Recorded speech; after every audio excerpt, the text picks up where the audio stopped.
I thought you knew that she had a husband. I feel sorry for that. But don't worry, I don't have one. But you can have me. I'm single and I'm ready to mingle. Honey Bunch, is anyone else there? Let's go shower together. I want to see you without your clothes. Ano daw sabi? Wala akong maintindihan. Ang haba. Clothes lang yata ang naintindihan ko doon. Honey, this is clothes. This is Madam Clothes. I folding it. Ano ka ba? Sabi niya, maliligo daw kayo ng sabay at gusto niya, makikita kang walang damit. Ano? Naku! Hindi pwede. Di pa nga kami nakikitang dalawa eh. Gusto agad maka-score? Honey Bunch, Johnson, no yet. Soon, you coming here, right? You, me, see? No clothes. Okay. Next month I will come there. I'm so excited to see you. Yes, me, excited. You, me, see. Hirap naman mag-English, wala akong maintindihan. Ayan kasi, afam-afam ka pa. Ayos lang. Sigurado na ako sa future ko. Kasi mayaman to. Honey Bunch, this is my friend here in the house. Same job. Hello there. How are you? I'm so happy my Honey Bunch have a beautiful friend like you. Oh wow! Thank you. You're handsome as well. Ano sinasabi mo? Huwag mo lang din tong afam ko. Kung gusto mo, ituturo ko sa'yo kung ano apang ginagamit ko. Sigurado ako, madali ka lang makahanap. Ito naman, para nag-hello lang. Sige, paano ba? Ganito lang yun. Download ka lang. Honey Bunch, me, send picture. You see? Yes, I see it. You look so yummy. Me? Beautiful? Alas 6 na pala. Anong meron dyan sa rep? Ako na magluluto ng hapunan. Hala, patay! Nakalimutan kong bumili ng panghapunan natin. Ayan, kakabidyo call mo kasi. Lagot ka kay madam. Maaga pa naman. Makakaabot pa ako. Sige, bilhin mo na ako saglit, ha? Naku, kakamadali. Naiwan pa ng bruha yung cellphone niya. Naiwan tong afam niya. Honey Bunch, where are you? Somebody over there? Hello, Johnson. I think she forgot her phone. Where did he go?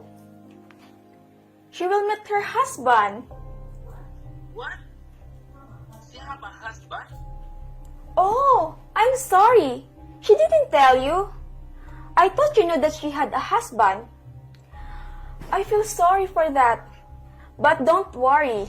I don't have one. But you can have me.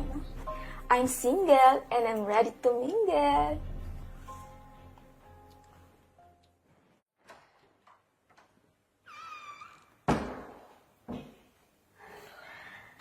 Honey Bunch, you're here now.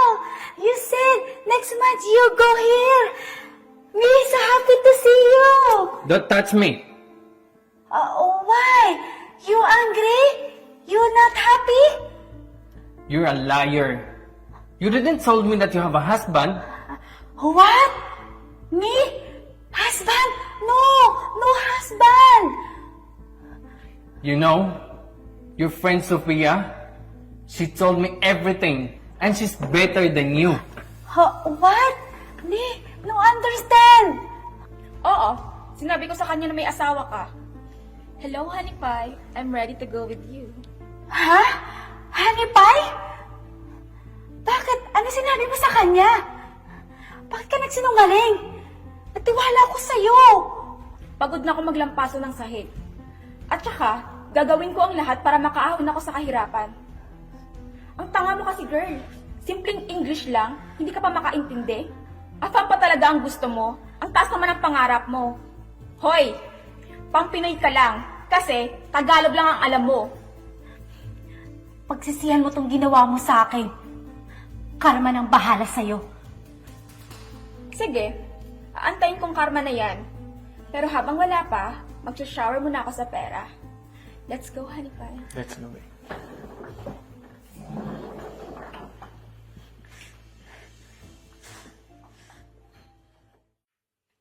Honey pie, I have prepared dinner for you. I hope you like it. Are you hungry?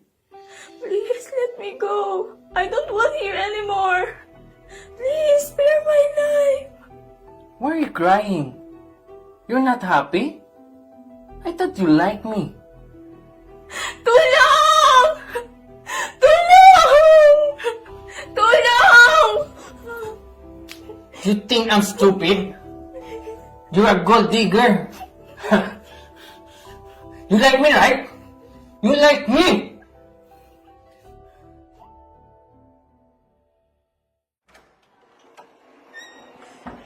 Sofia?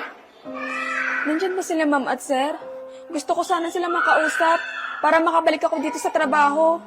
Wala sila dito. Pero kahit anong pakiusap mo sa kanila, hindi ka na nila tatanggapin dahil umalis ka ng biglaan na walang paalam.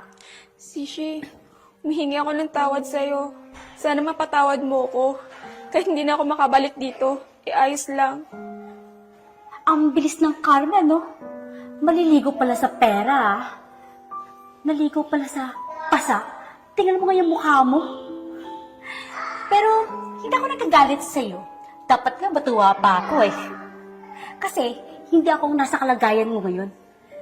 Oh, sige, makakaalis ka na. Pero kung gusto mo talaga antayin sila, madam, maghintay ka dito sa labas. Goodbye.